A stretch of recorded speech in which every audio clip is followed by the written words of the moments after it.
Imagine holding a book so dangerous that just, keeping it on your nightstand could literally cost you your freedom. Yeah, your freedom, your livelihood, your whole place in society, really. Exactly. Now, imagine that the words inside that dangerous book aren't even written in the language you dream in. Right, which just adds this whole other layer of isolation. It really does. Welcome, everyone. Today, we are taking a deep dive into the jagged, incredibly isolated mountains of Central Asia. It is a reality that feels almost cinematic, but it is happening right now. Today, to hundreds of thousands of people.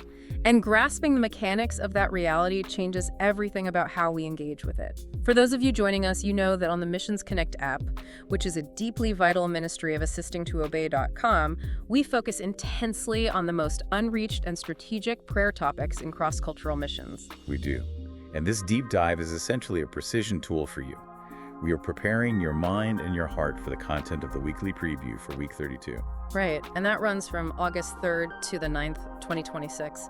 We really want to equip you, the listener, with the gritty, on-the-ground context before you step into your week of intercession. Exactly. We have to move past the broad strokes to understand the actual machinery of the oppression in Tajikistan. Specifically within the Gorno-Badakhshan Autonomous Region. So, to set the spiritual stage for our time, I want to anchor us immediately with Isaiah 55, verse 11. Oh, I love that verse. It's so powerful. It declares, "So is my word that goes out from my mouth.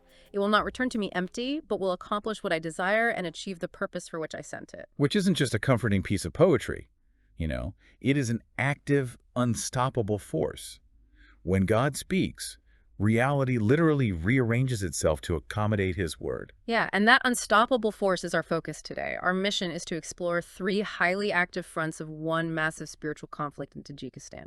We are looking at the intense criminalization of Bible translation. Plus the incredibly brave, completely unseen women operating under the radar. Right. And finally, the ancient spiritual architecture that has held this region in darkness for 13 centuries. So remember, you aren't just listening to learn some trivia today. You are a prayer missionary. And the Pamiri peoples are part of your assignment this week. To really understand the stakes for the Pamiri peoples, we first have to talk about their geography. Mm-hmm. The Gorno-Badakhshan region is fiercely rugged. It sits in these high, narrow mountain corridors. Like where Tajikistan violently collides with the borders of Afghanistan and China. Right? Exactly there. Yeah. And tucked into those deep valleys is a population of roughly 150,000 to 200,000 people. They are primarily Ismaili Muslim. But the physical mountains are only the first barrier. The true isolation is linguistic. Okay, let's unpack this, because help me understand. I know the national language is Tajik. Don't they just speak Tajik in the schools or markets? Well, they do use Tajik for official business or schooling, yeah. But it is very much a trade language to them. Oh, I see. At home, in their actual communities, they speak at least 7 distinct heart languages. We are talking about Shuni, Waki, Rushani, Ishkashimi, and Bartangi, just to name the primary ones. Wow, that is incredibly diverse for one region. It is. And you have to remember, a heart language is the language you use to process deep emotion. It's how you comfort a crying child. It's how you pray. Right. So when a complex, life-altering concept like grace or atonement is presented in a second or third language, it might hit the intellect, sure, but it rarely penetrates the soul. That makes perfect sense. It would be like a doctor handing me this complex, life-saving surgical consent form, but it's written in a language I only took 2 years of in high school. Yes, that is the exact cognitive gap. Like, I might recognize the word for heart or blood, but the actual mechanics of the life-saving procedure, the deep truth of the treatment, it's completely lost in translation. I wouldn't trust it with my life. And you shouldn't. That emotional gap is why right now, roughly 98% of Central Asians have never encountered the Bible's teaching. For the Pamiri peoples, linguistic complexity has literally kept the gospel locked out. So what do they actually have right now in their own languages? Very little. The Waki language has some small scripture portions that were translated way back in the year 2000.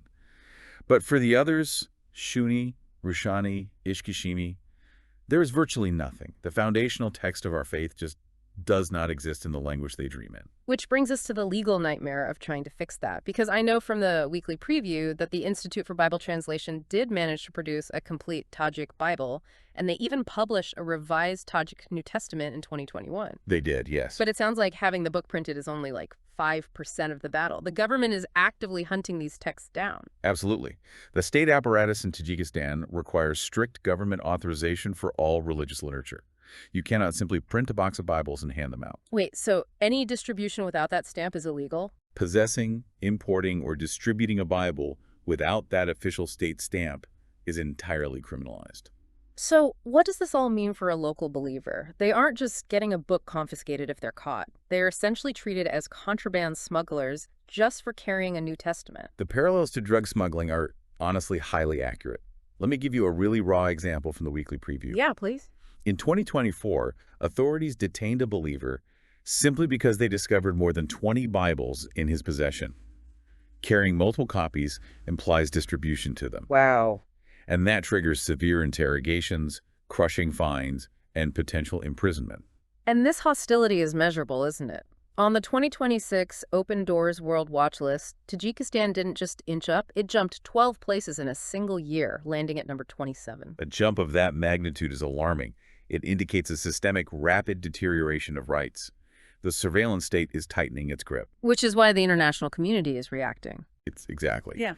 The U.S. Commission on International Religious Freedom, or USCIRF, formally recommended in its 2026 annual report that the State Department redesignate Tajikistan as a country of particular concern. And that label isn't handed out lightly. That's reserved exclusively for governments engaging in systematic, ongoing, and egregious violations of religious freedom. Right. It's the highest level of warning. It makes Psalm 119, verse 105 hit with so much more weight, Your word is a lamp for my feet, a light on my path. It really does. Because here in the West, we have floodlights everywhere. We have 5 Bibles on our bookshelves. We have 3 Bible apps on our phones. But for a Pamiri believer in the mountains, the government is mobilizing police forces to confiscate their one single lamp. And that harsh reality forces us to ask a critical question regarding strategy. If distributing the physical text is illegal, if the borders are monitored, and local believers are detained for carrying books, how does the message actually get inside the heavily guarded homes of the unreached? Right. You have to look at the messengers. If the state is aggressively blocking traditional avenues, the message has to flow through channels the state isn't conditioned to look at. Exactly. I actually love the metaphor of a cultural immune system for this. Think about a society's white blood cells. The police, the male elders, the neighborhood informants.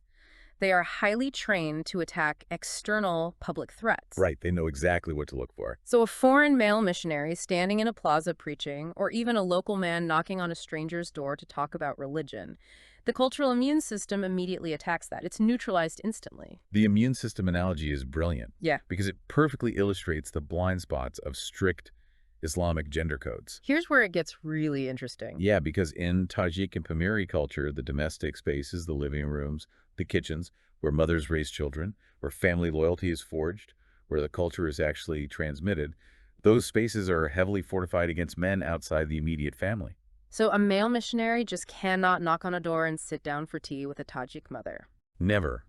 It is a profound cultural taboo. But female missionaries act almost like a benign remedy that bypasses that immune system entirely. The society's biology simply does not view women gathering in a kitchen for tea as a threat. Not at all. It's like a fortress where the front gates are heavily guarded by the military against any men, but the quiet side doors are freely open to foreign women offering friendship, tea, and medicine. They really are the invisible infiltrators. These women enter the country under very legitimate professional covers. They are credentialed healthcare workers, university English teachers, or development specialists. And because of their gender, they hold the only key to those closed domestic spaces. Exactly. Think about a female pediatric nurse. She can sit in the living room, examine a sick child, and then naturally just sit for 3 hours drinking tea with the mother and grandmothers. Which a man could never do. Right. And it's in those slow, quiet hours that true friendship forms, and the presence of Christ is carried across the threshold. Hold on, though. I want to push back on this just a bit because it sounds incredibly romanticized, But the reality has to be terrifying. Oh, it is. You are telling me these single foreign women are going into a deeply patriarchal surveillance state where the government is jumping 12 places on the persecution watch list. How is this not just an immediate suicide mission? How do they survive without getting caught by informants on day one? I'm glad you brought that up. Yeah. Because it is far from romantic. It is an agonizingly slow, high-risk endeavor. They survive through intense cultural intelligence and, honestly, a staggering willingness to suffer isolation. Because the legal environment is uniquely hostile to them. Uniquely hostile. For example, Tajik law strictly prohibits women from attending public religious services. Even if an authorized state church exists, women are completely banned from walking through the doors. That is wild. Furthermore, the state bans all organized ministry to children and youth under 18. So they have zero structural support. They can't go to a church building to recharge. They can't openly do youth ministry. And they have to constantly monitor every conversation in case a neighbor is an informant. Yes, every single day. And for a single woman in that culture, just existing is suspicious, isn't it? Deeply suspicious. In a Pamiri village, family and marriage completely dictate your social identity.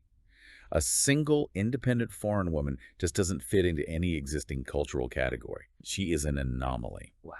So she is operating under an immense psychological burden. She's hiding her primary spiritual calling, working a demanding day job as a cover, navigating a language barrier, and lacking the social safety net of a husband or family in a fiercely patriarchal society. It takes my breath away, honestly. It immediately reminds me of the video resource from the weekly preview produced by Rise on Fire Ministries. Oh yeah, the historical parallels there are amazing. Right. They highlighted historic female missionaries like Mary Slessor and Amy Carmichael. Those women stepped completely out of the safe, acceptable cultural boxes of the 19th century. They went into the darkest, most dangerous jungles and slums without male protectors, risking everything to bring light. Exactly. What these unseen women are doing right now in Central Asia is the modern-day continuation of that exact same legacy. It is the exact same spiritual DNA. And the most beautiful part is that despite the surveillance and the extreme isolation, their strategy works. It is bearing undeniable fruit. Tell me about that fruit.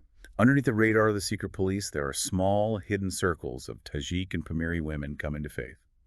They are quietly reading the few translated scriptures together. These local women are becoming the unseen subterranean foundation of a church that the global Christian community doesn't even fully know exists yet. That is just incredible. Paul's mandate in 1 Corinthians 9, verses 22 and 23 says, I have become all things to all people, so that by all possible means I might save some. I do all this for the sake of the gospel, that I may share in its blessings. Amen.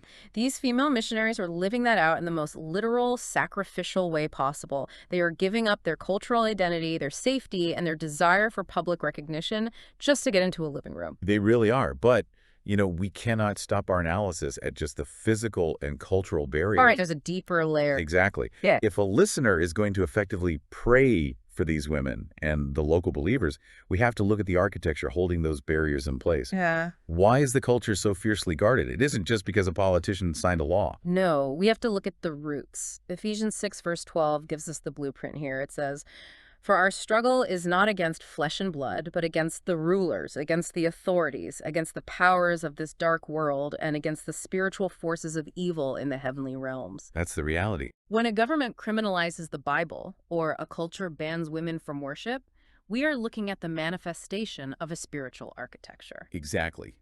These human constructs are energized by ancient spiritual forces that have maintained a stronghold over Central Asia for over 13 centuries.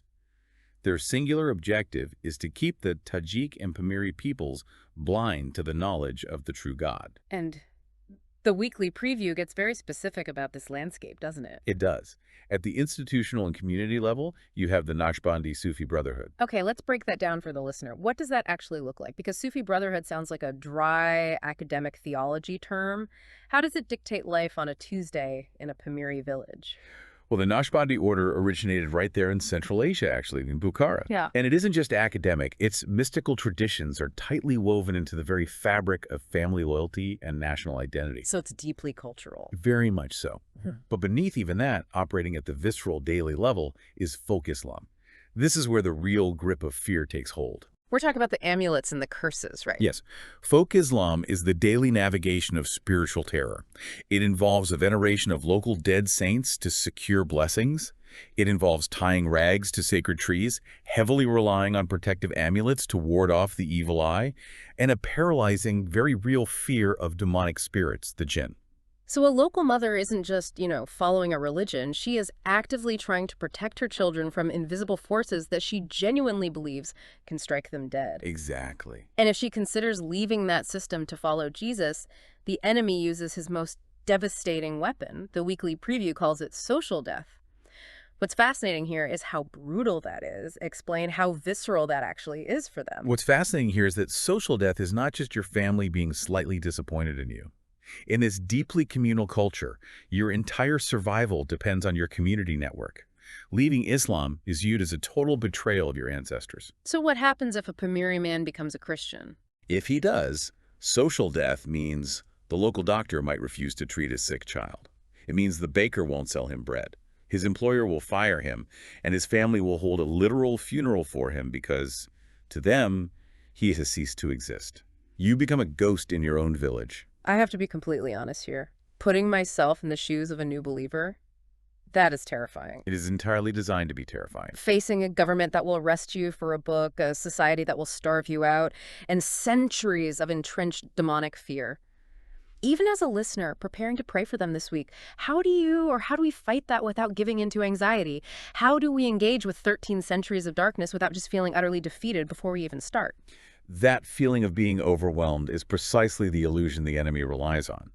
But here's where we pivot from observation to actual strategy. We look to Colossians 2, verse 15. Okay. Speaking of Christ at the cross, it says, "And having disarmed the powers and authorities, he made a public spectacle of them, triumphing over them by the cross." He made a public spectacle of them. The fight is already over. The fight over the authority of Central Asia was decided at Calvary. Christ already disarmed the Naqshbandi spirits of mysticism. He already disarmed the fear-mongering of folk Islam. So it's a finished work. Exactly. So when you, the listener, step into your role as a prayer missionary this week, you are not begging God to try and win a precarious battle. You are praying from a place of enforced victory. You are simply projecting the finished work of the cross into the Pamir Mountains. That shifts the entire paradigm. We aren't hoping for a victory. We are enforcing one. And when you look at it through that lens, these three fronts we've discussed today, the desperate need for Bible translation, the invisible women bypassing the guards, and the ancient spiritual strongholds, they aren't separate topics. They are one unified mechanism. They absolutely are one mechanism. The translated word is the weapon. The unseen women are the delivery system, and the spiritual strongholds are the target that is actively being dismantled. It all works perfectly together. God is not waiting for the political climate in Tajikistan to become favorable before he moves. He is moving right now. Right now. He is moving through clandestine linguists, through pediatric nurses drinking tea, and he is moving through the prayers of the global church. Which brings us directly to you, our listener. It is time for the call to action. It is time to step up for week 32. Yes. Are you ready to enforce that victory? Here is the primary prayer challenge. Commit to praying just 9 minutes a day this week. Dedicate 3 minutes for the Bible translation efforts in those heart languages. Dedicate 3 minutes for the protection and endurance of the unseen women missionaries. And dedicate 3 minutes to enforcing Christ's victory over the fear of social death and folk Islam. And hey, if scheduling 9 minutes feels difficult in your day, remember that the Missions Connect app features a powerful 5-minute pre-recorded daily prayer that covers all three of these strategic focuses. It is designed to make intercession accessible no matter how busy you are. So there is no excuse not to engage. But for those who want to push deeper, we have 3 bonus challenges straight from the weekly preview. Number 1, find Tajikistan and the Gorno-Badakhshan region on a map. Look at the physical terrain. Spend 2 minutes in silence, asking God to give you his heartbeat for those specific valleys. Number 2, we are asking you to pray specifically for a complete New Testament in either the Wakhi or Shumni language to be fully translated and published within the next 10 years. Let's put a bold timeline on our faith and ask the Lord of the harvest for a literal linguistic miracle. I love that. And number 3, write a short, encouraging note or email to a missionary you know, especially to someone serving in a Muslim majority or restricted access country. Just tell them, I specifically stood in the gap and prayed for your protection and fruitfulness today. You have no idea how much absolute fire that will put in their weary bones. The psychological boost of knowing the global church sees them and is actively fighting alongside them in the spirit cannot be overstated. It's massive. As we wrap up this deep dive, I want to leave you with one final provocative thought to mull over as you carry this into your week. We have spent this time dissecting physical, cultural, and legal barriers, the towering Pamir Mountains, the heavily fortified doors of domestic homes, the strict government laws, the informants, and the border checkpoints. It's a lot of walls. It is. Governments can build massive walls, they can deny visas to male missionaries, they can monitor digital communications and throw believers in prison for carrying a New Testament.